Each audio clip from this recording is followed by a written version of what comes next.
First, you get 2 ramen packets. Then you crush it like crazy.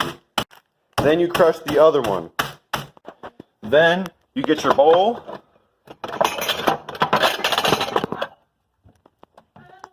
Then you pour the ramen in here. You gotta make sure you get those packets out. Where's the other one at?